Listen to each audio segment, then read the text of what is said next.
निष्काम सेवा का दान दिया है, अमर है टिमकी वाला। सेवक सारे बोल रहे हैं त्यागी का बोलबाला, मान त्यागी का बोलबाला।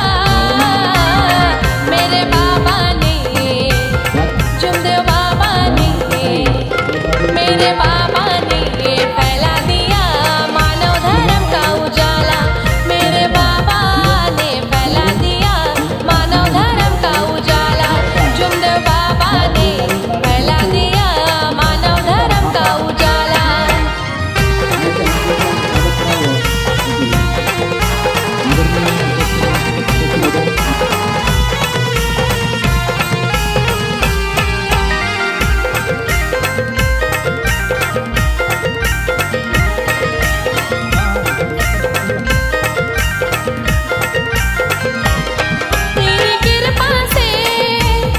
तेरी कृपा से मार्ग परमात्मा एक है पाया।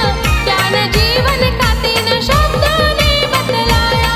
तेरी कृपा से मार्ग परमात्मा एक है पाया। ज्ञान जीवन का तीन शब्दों ने बतलाया। सुख समाधानी से रखता है वो है बड़ा ही निराला।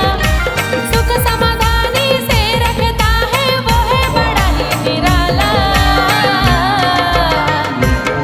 मेरे बाबा ने, जुमदेव बाबा ने फैला दिया मानव धर्म का उजाला।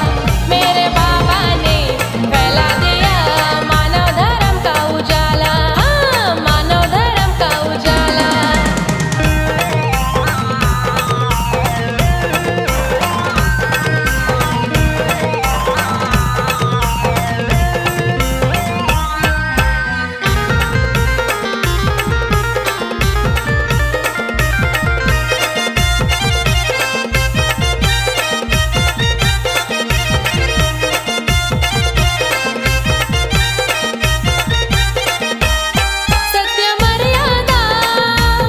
सत्य मर्यादा प्रेम से जीना सिखाया। चार तत्वों और पांच नियम है हमको बताया। सत्य मर्यादा प्रेम से जीना सिखाया। चार तत्वों और पांच नियम है हमको बताया।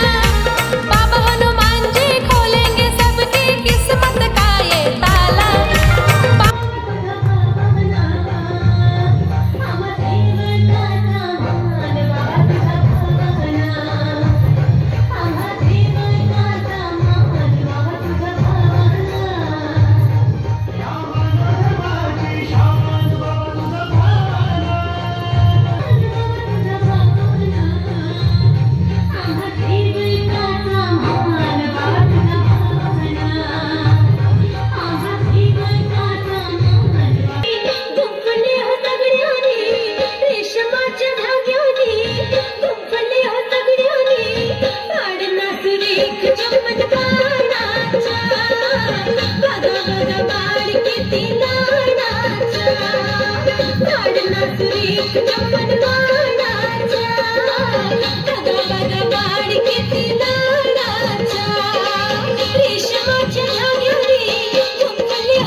समाधान तुझं भावना आमस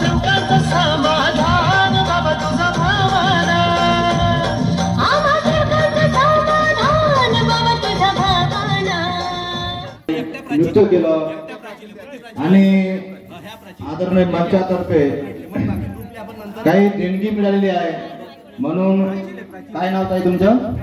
प्राची यांना सिंधेवाली परिषदेचे मार्गदर्शक सन्मान श्री जोगी साहेब यांच्याकडून 50 रुपये पारितोषिक मिळालं.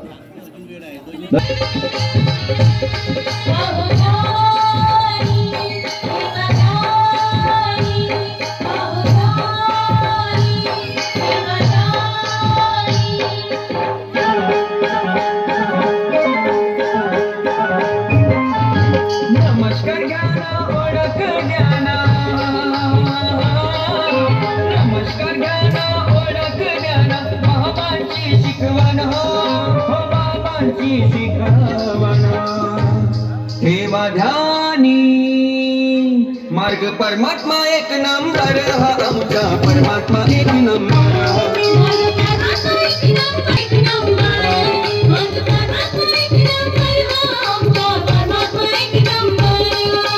नमस्कार ज्ञान ओळख ज्ञान, नमस्कार ज्ञान ओळख ज्ञान, बाबांची शिकवण, बाबांची शिकवण. मार्ग परमात्मा एक नंबर हा आमचा परमात्मा एक नंबर.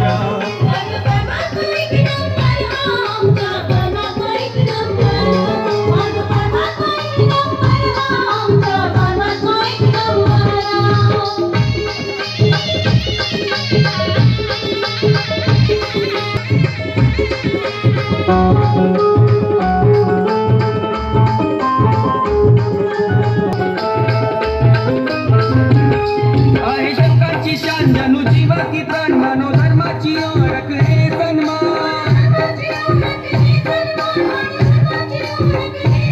आहे शंकरची शान जणू जीवा की प्राण, मानव धर्माची ओळख हे सन्मान. असं बोलन चालन वागन लई सुंदर, असं बोलन चालन वागन लई सुंदर.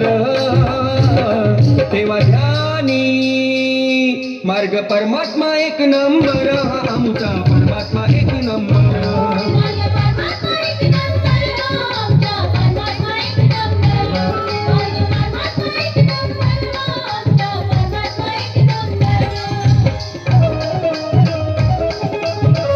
करू जयंती साजरी ती हर्षात,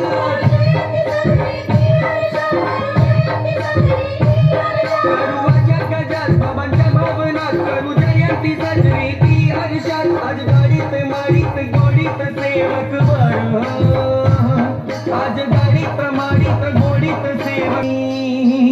मार्ग परमात्मा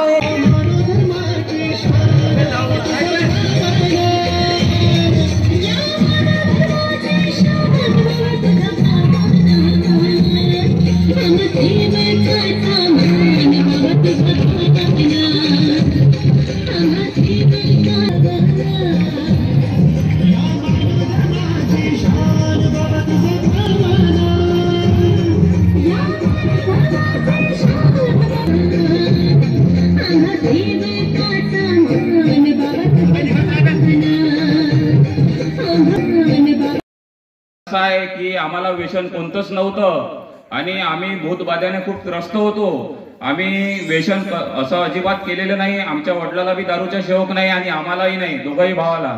आम्ही भूतबाध्याने खूप त्रस्त होतो. आमचे वडील खूप बिमार पडले होते.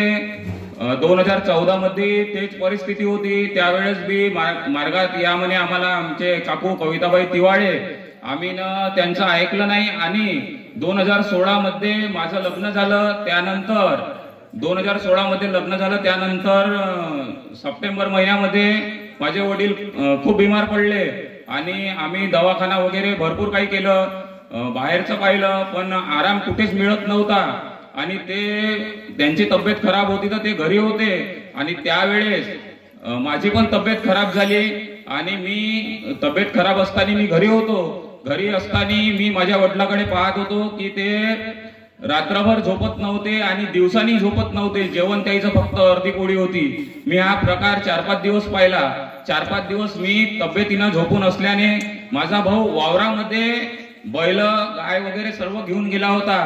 4 तास पाऊस पडला, नाले भरून होते आणि तो वावरामध्ये त्याची तब्येत खराब असताना तो बैल दुसऱ्याच्या वावरामध्ये बांधून तो आपल्या स्वतःच्या वावरामध्ये झोपडीमध्ये जाऊन झोपला होता. आणि 4 तास पावसाले होऊन गेले, सर्व गावाकडे लोक आले. आम्ही म्हणून हा आला काऊन नाही. मी तब्येतीचा असताना मी एक गावातील एक माणूस घेतला आणि एक पोरगा घेतला मोहल्ल्यातला, आणि आम्ही 3घही जण गेलो. छातीभर पाण्यामधून जसं जसं म्हणजे रस्त्यानं लोक भेटत होते तसं तसं ते लोक सांगत होते आम्हाला की नाही बा बैल दिसले, तुझा भाऊ दिसला नाही. तर आम्ही ते ऐकून आमची म्हणजे असं वाटे की हा गेला कुठं बा. आणि विजेचा कडकडाट खूप होता त्यावेळेस. तर आम्ही छाती पाण्यामध्ये कुदून गेलो इखाटून तिखाट, पण आम्हाला काही झालं नाही. त्यावेळेस आम्ही लोकांनी केलेले कुंपण काट्याचे ते सुद्धा ओलांडले, पण आम्हाला असं काही झालं नाही. आणि आम्ही जसं म्हणजे वावराच्या पाशी गेलो तर जवळपास खूप टाइम झाला होता, अंधार पडून गेला होता. आणि तिथं गेल्यानंतर हा आम्हाला बैल घेऊन येताना दिसला. मी त्याच्यावर बावरलो, कारण की मला थोडी माहित होतं की याची तब्येत खराब झाली म्हणून. आम्ही त्याच्यावर बावरलो आणि त्याला सोबत घरी आणलं. थोडी तापानं झोपला. 2 दिवस असेच गेले पुन्हाही, तरी म्हणजे असं काही वाटलं नाही. मग नंतर अचानक मंगळवार दिवस होता. मंगळवार दिवस 28 तारीख सप्टेंबर महिना, या दिवशी माझ्या डोक्यामध्ये ठीक 9:30 ते 9:45 दरम्यान विचार आले की आपण साला आता असंच मरू म्हटलं. कारण की एका वैद्याने म्हटलं होतं तुला पाहून घेईन म्हणे. ज्यावेळेस तो वैद म्हणे पाहून घेईन म्हणे, तर माझ्या डोक्यामध्ये विचार आला की साला म्हटलं आपण आता मरतो, आपल्याला दुसरा पर्यायच नाही आहे. कारण की वडील बी झोपले, मी बी बैलाले चारा पाणी करायला कोणी नव्हतं त्यावेळेस. तर हे सुधाकर काका तिवाडे हे बैलासाठी 2 पेंड्या 3 पेंड्या गवत आणत होते, ते टाकत होते. तर आमच्या घरी एवढी बिकट परिस्थिती होती की काही सुचत नव्हतं. असाच मंगळवार दिवस होता 28 तारीख सप्टेंबर महिना. त्यावेळेस माझ्या डोक्यात विचार आले की आपल्याला म्हणत होते म्हटलं सर्वजण की मार्गात या. तर त्यावेळेस मी माझ्या मुखातून शब्द निघले आणि मी माझ्या आईला, माझ्या वडिलाला, माझ्या पत्नीला मी म्हटलं की आपण या मार्गामध्ये जाऊ बा. मी असं म्हणता बरोबर याच्या चेहऱ्यावर म्हणजे हसी खुशीचा माहोल झाला. आणि एवढं म्हणतच आहोत तर कविता काकू तिवाडे आमच्या घरी चक्कीवरून दळण आणलं होतं त्यानं, तशाच त्या आल्या आणि आम्ही त्यांना सांगितलं. तसंच माझी मोठी ताई संगीताताई सोरमारे मुक्काम खैरी हे सुद्धा मार्गात होते. यांना मी फोन केला की आम्ही आता मार्गात यायचं आहे बा आम्हाला.